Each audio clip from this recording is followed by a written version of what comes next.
जय हिंद दोस्तों, welcome to my channel children study class YT में बहुत बहुत स्वागत अभिनंदन करती हूँ। आज मैं लेके आई हूँ संख्या पद्धति। संख्या पद्धति को नंबर सिस्टम कहते हैं दोस्तों। बहुत ही आगामी परीक्षाएं आने वाली है। ये मैथ की, गणित की महत्वपूर्ण भाग होती है, महत्वपूर्ण चैप्टर होती है, जो कि संख्या पद्धति के बिना मैथ आगे बढ़ ही नहीं सकती। तो संख्या पद्धति को बहुत ही सरलता से, आसान शब्दों से, आसान भाषा के साथ में आइए हम सीखें। संख्या पद्धति में सबसे पहला प्राकृतिक संख्याएं होती है। क्या होती है? प्राकृतिक संख्या। तो प्राकृतिक संख्या को नेचुरल नंबर कहते हैं। क्या कहते हैं? नेचुरल नंबर कहते हैं। नेचुरल नंबर किसे कहते हैं? आइए जाने नेचुरल नंबर किसे कहते हैं।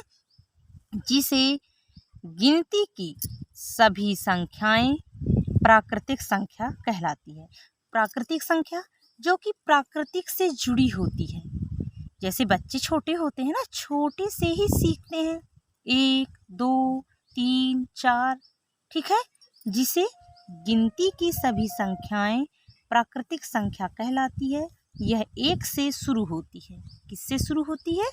1 से शुरू होती है और अनंत तक जाती है। अनंत किसे कहेंगे? यानी जिसे गिना ना जा सके। जिसे गिना ना जा सके वही अनंत है। जैसे 1 2 3 4 5 6 7, ये अनंत का साइन है। किसका चिन्ह है? अनंत का। अब दूसरी नंबर पूर्ण संख्याएं। पूर्ण संख्याएं, पूर्ण संख्याएं को होल नंबर कहेंगे। क्या कहेंगे? होल नंबर कहेंगे। अब होल नंबर में जैसे प्राकृतिक संख्याओं के समूह में अगर 0 को भी शामिल कर लिया जाए तो ऐसे संख्याओं को, समूह को पूर्ण संख्या कहेंगे। जैसे प्राकृतिक संख्या शुरू होता है कहाँ से? 1 2 3, है ना, 1 से शुरू होता है। तो पूर्ण संख्या में प्राकृतिक संख्या के आगे 1 2 3 जैसे वो संख्या है उसके आगे 0 लगा देना। 0 लगा देने से पूर्ण संख्या बन जाती है। पूर्ण संख्या बन जाती है, ठीक है। तो पूर्ण संख्या कहाँ से शुरुआत होती है? 0 से होती है। कहाँ शुरुआत होती है? 0 से शुरुआत होती है। आइए सीखें पूर्णांक संख्या। पूर्णांक संख्या किसे कहते हैं? पूर्णांक संख्याएं इंटीजर नंबर कहेंगे।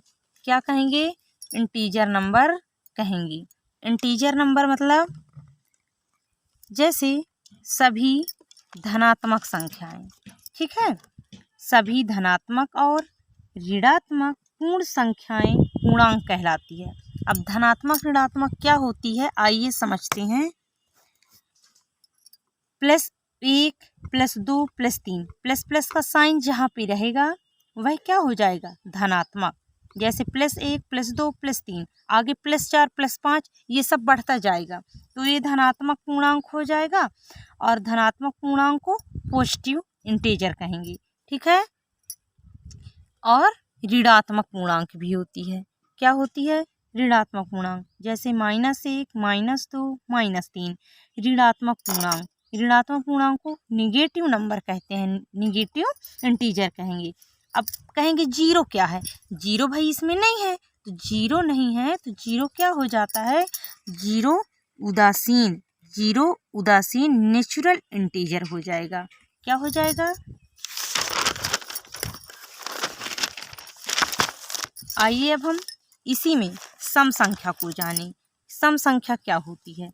सम संख्या, सम संख्या इवन नंबर। सम संख्या इवन नंबर। जैसे जिस भी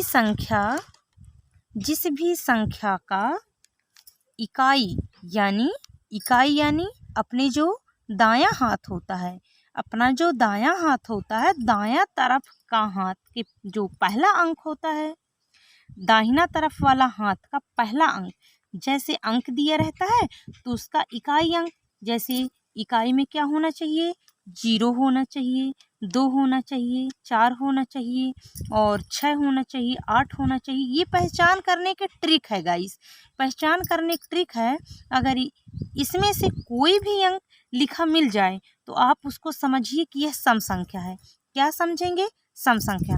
जैसे ये अंक है, चाहे आप इसमें कितना भी बड़ी अंक हो जाए, ठीक है, तो इसको दायां तरफ से ये इकाई अंक है ये, ठीक है। ये 0 होगा, चाहे 2 होगा, 4 होगा, 6 होगा, 8 होगा, इकाई में 2 है।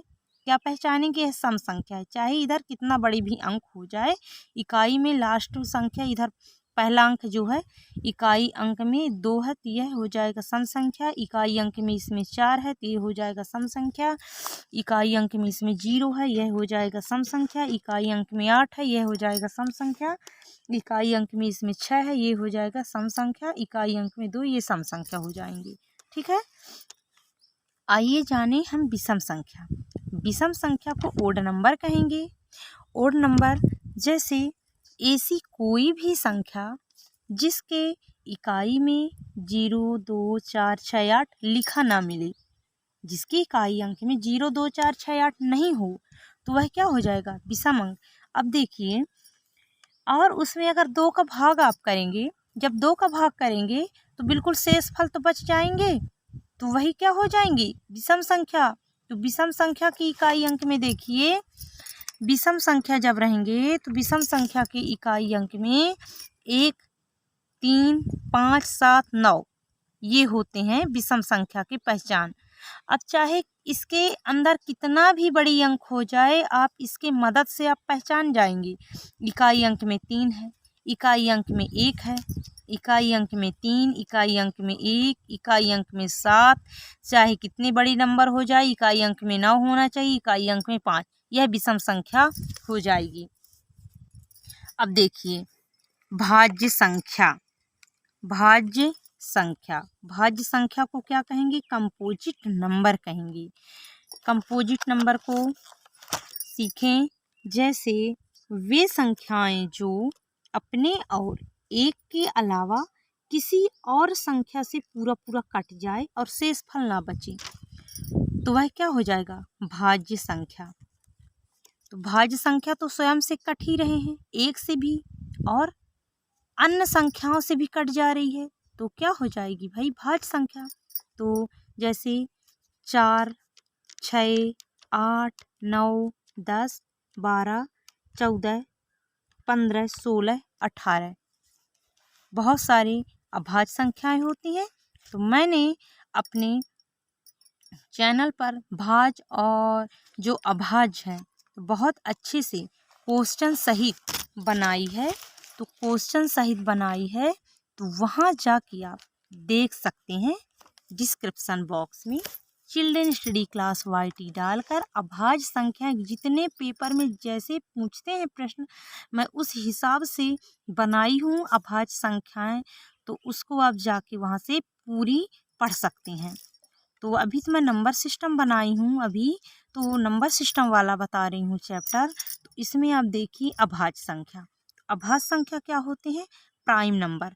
प्राइम नंबर ऐसी संख्या जो अपने और एक के अलावा किसी से ना कटे, अपने और एक के अलावा किसी से ना कटे। जैसे 2 किसी के पहाड़े में भी नहीं आ रही है, 3 किसी के पहाड़े में नहीं, 5, 7, 11, 13, 17, 19 आगे बढ़ता ही जाएगा, है ना, बढ़ता ही जाएगा। जैसे आप पूरा सीखना चाहते हैं तो आप डिस्क्रिप्शन बॉक्स में जाके आप देख सकते हैं। इसके आगे 23, 29 पूरी क्वेश्चन और आंसर भी है उसमें। महत्वपूर्ण बातें, जैसे सबसे छोटी अभाज्य संख्या 2 होती है। 1 से 10 तक कुल 4 अभाज्य संख्या होती है। 1 से 100 तक कुल 25 अभाज्य संख्याएं होती है। परिमेय संख्या, आइए सीखें परिमेय संख्या। तो परिमेय संख्या को जिस्नल नंबर कहते हैं। अब देखिए रूट के अंदर क्या लिखा है? रूट के अंदर आने वाली सभी संख्याएं जो रूट के बाहर नहीं आ सकती, ऐसी सभी संख्याओं को छोड़कर जितने भी संख्या बचती है वे सभी परिमेय संख्या कहलाती है। जैसे 54/59, 22/7 और ये √4। तो √4 2 का वर्ग मूल है। ठीक है, तो ये हो जाएंगे परिमेय संख्या। अपरिमेय संख्या, अपरिमेय संख्या जैसे ये कहते हैं इरेशनल नंबर, रूट के अंदर आने वाली सभी संख्या जो रूट के बाहर नहीं आ सकती, रूट के बाहर नहीं आ सकती, वह अपरिमेय संख्या कहलाती है। ऐसी संख्या यदि जुड़ जाए, घट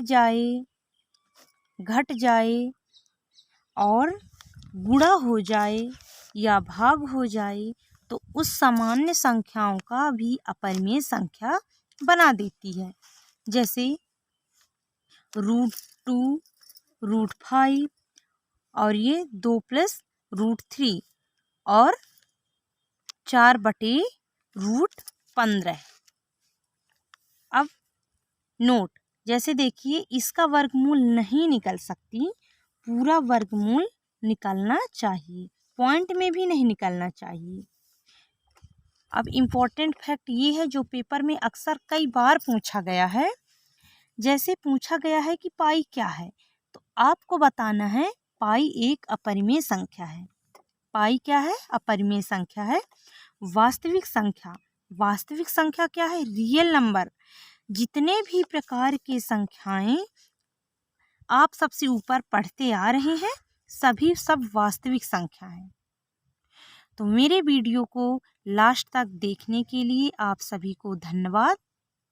इस वीडियो को देखने के बाद ज़रूर आपका बहुत सारे परीक्षाओं में बहुत हेल्पफुल होगा और आगामी परीक्षाओं आने वाली, जैसे कि बच्चों को नवोदय पेपर हो, एकलव्य पेपर है, वर्ग 3 महिला पर्यवेक्षक और अन्य बहुत पेपर में पूछा ही पूछा, सभी पेपर में पूछा जाता है, क्योंकि मैथ में नंबर सिस्टम के बगैर मैथ आगे बढ़ती ही नहीं है। ठीक है, जय हिंद दोस्तों, अपना ख्याल रखिए, खूब पढ़िए और पेन और कॉपी से ज़रूर मैथ लगाइएगा। Thank you. अच्छी लगी तो मेरी चैनल को लाइक एंड सब्सक्राइब ज़रूर करिए।